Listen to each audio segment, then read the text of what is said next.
The leaves of the tree are for healing.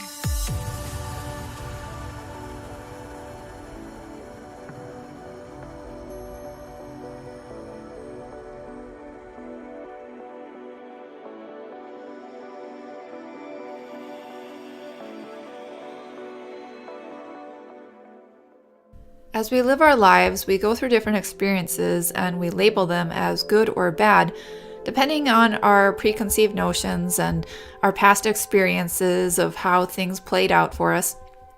In this video, I wanted to talk about what we should do when something we consider bad happens. How do we bounce back from a bad event? The first thing I usually do is blame myself, but that's not a good response. That's, my old programming. So when I want to start to bounce back, the first thing I will do is ask myself, how is this good for me? What is the silver lining here? How am I benefiting from this event, this thing that happened? And at first, that might seem very contradictory. Obviously, these things are bad, right? But it's our perception. This world is created based on our perception. Science says that with the double slit experiment and everything. It's our perception that shapes our world and reality. If we have a different preconceived perception when we listen to an audio file, you might hear one word, and if you have a different perception and you listen to the exact same audio file, you'll hear a different word. The same thing goes for visuals. If you think that something is bad, you're going to be able to list all the reasons why it's bad. That's how our brain works. But if you can ask yourself, how is this good? Your brain can start to come up with ways in which it is good for you. So you can consider this praying to God and Him answering, or you can consider it talking to your subconscious. However you want to consider it, this step is to ask yourself, how did this help me? What is in it for me? How is this good for me? So I'll leave that up on the screen and just ask you to say this. How was blank good for me?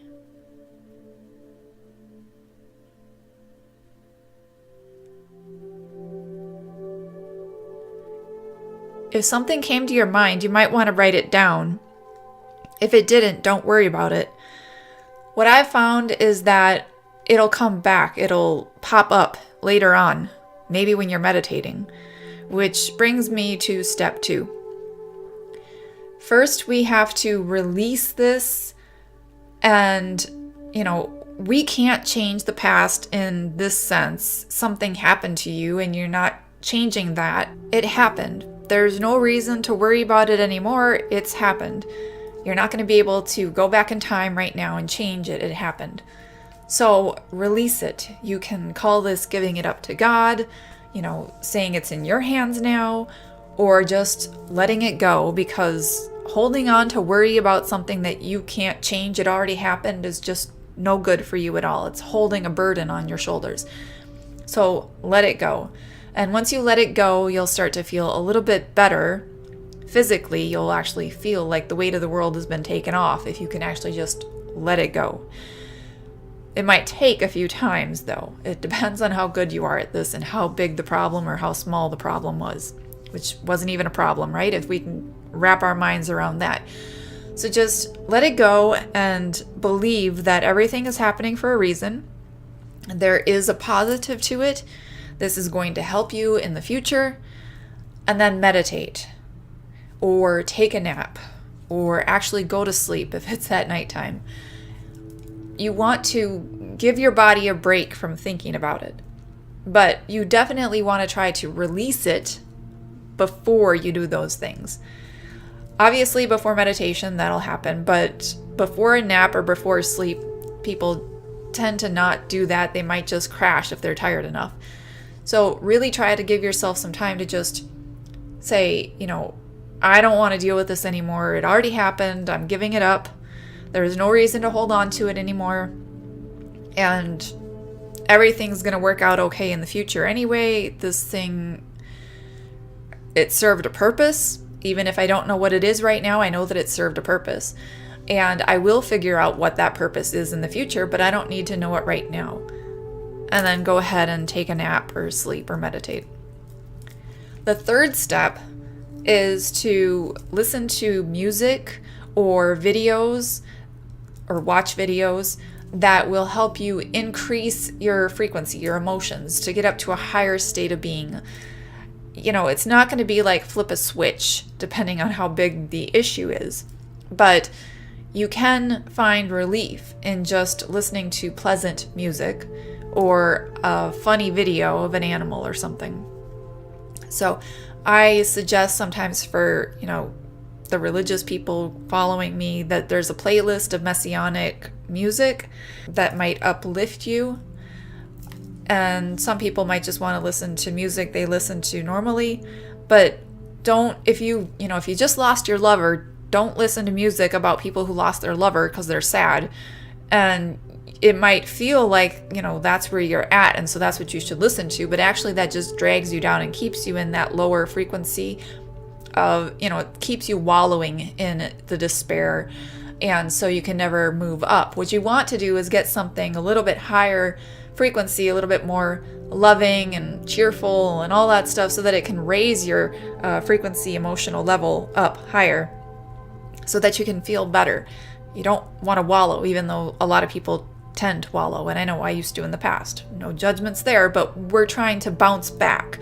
So you want to listen to something that's upbeat. Like I said, funny movies, funny videos of animals, all that sort of stuff. If that can make you laugh or at least get a smirk on your face, that's good to do. Number 4, list positive things. So you can come up with a list of, your top 5 favorite things, emotions, experiences, like it was really great that you got to go to the beach in Hawaii or something one time, or, it was really great that you got to go, see your favorite nephew's wedding or something in some tropical place, or, something that might lift your spirits if you thought about it. Like, you finally got back together with your lover, even, if you just lost your job or something, it's a completely different thing. You're thinking about a different event, and it was just great that happened, first falling in love, all that excitement. If you can think about something positive that you really love, and even just small things around your house. Like, I'm really glad I woke up in a warm bed today. It was really nice that we had power and we had heat. It was great that I got to have that meal that I really enjoyed. You can think of small things and appreciate them. So you can make a list of things that you really love and you're appreciative of, and say, well, you can always think it's not that bad because I still have this and I still have this and I still have this. And if you think about things that you like, then more things that you like will pop into your head. That will help you keep focused on positive things, which will give you a momentum in your mind to continue on this positive track and lift your spirits that way. So if you can also try to write down a list of positive things about whatever happened, if you can come up with positive things. But if you start to feel bad in any way emotionally by thinking about it, then don't do that. You want to have positive feelings inside of you. So if you lost your job, you could be thinking, well, but I did get a lot of training in this and I know how to do that. So if I got a new job, I would actually have all this training, and I got to lead that group of people, and so on my resume I can write down that I'm a great leader. You can come up with ways that this is going to actually improve your chances of getting a greater job in the future. So if you can and think of it in a positive light, you can take those positive aspects about what happened and write a list about that. But if you feel negative about it, don't do that, because that'll just bring you down a little further and further. You've got momentum in your thoughts, and so if you think negative thought, it just keeps going negative. That's how your brain works. But if you can think positive thought, then you'll gather momentum and you'll keep thinking about positive things. and that will increase your mood. So that's what you want to do, is list positive things. Whether your positive things are just normal positive things, I'm happy to have not died during the night, I'm happy to have heat. If you can think of anything positive that you enjoy, it can keep coming up with more positives. And you can start out with the smallest little thing. I'm really glad I had a bagel for breakfast. It was really good. And then you'll think of something even more positive and great, and it can bring you to more positive things in your mind. So you might start out really low if you were like on a low frequency, feeling bad about everything that was happening. It might take a few small things for you to appreciate for it to snowball into something great. But over time, the more and more you focus on the things that you're happy about, you're thinking positive things, then the more and more greater positive things will come to your mind, because that's the way the mind works. That's how, the little neuron connections and everything are firing. If you can get onto positive things, it'll keep bringing positive things into your mind, because that's, the interconnectedness of the brain. So you don't want to think about negative things. Like I said, if you're listening to negative music that's, where you're at, it's just going to bring more and more negative thoughts into your mind. And that's why you don't want to do that, because it brings you down. So you have to pay attention to where your mind is at, so what you're thinking about. So if you feel negative, if you think about anything and you start to feel negative, drop that thought. Switch to something else, which moves me to number 5. Number 5 is keep busy with something else. So if you find yourself in that place where, you've done the meditation or you can't do that, for me, I woke up first thing and it's like, I can't get into that if something negative just happened to me. I'm awake now. What am I going to do? Well, do something else that's more positive. And so, for me, I actually used to hate doing the dishes, but now I think of the dishes as a meditation thing.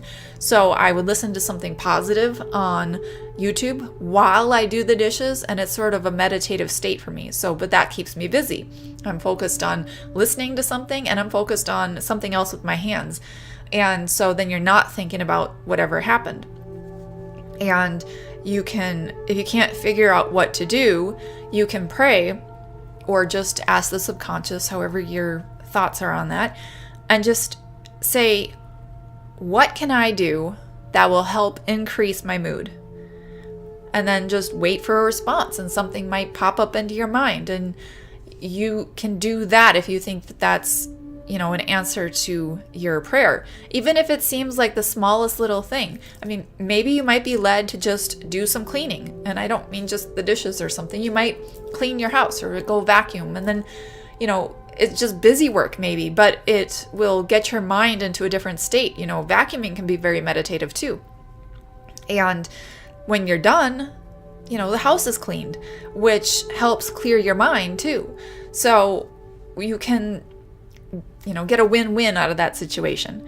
You had something else to do, so you weren't thinking about something negative. You were able to clear your mind, and you got the house cleaned. So just pray on letting yourself know what you can do that will increase your mood, and then do it. And every single time that a thought pops into your mind that makes you feel bad, just you notice it and you throw it away. And then you think about something else, or you go grab a video on YouTube that's going to make you laugh, or, listen to a song. And if you like a song and it makes you feel good, don't be ashamed to listen to it on repeat over and over and over again. I've done that many times, and it definitely helps increase your mood.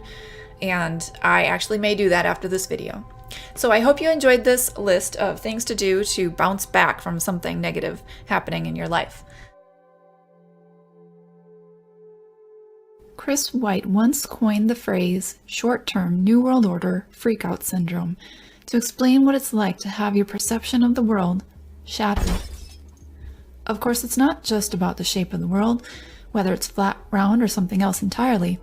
This New World Order freakout often includes now saying no to GMOs, fluoride, vaccines, and pharmaceuticals. It's a complete overhaul to your lifestyle.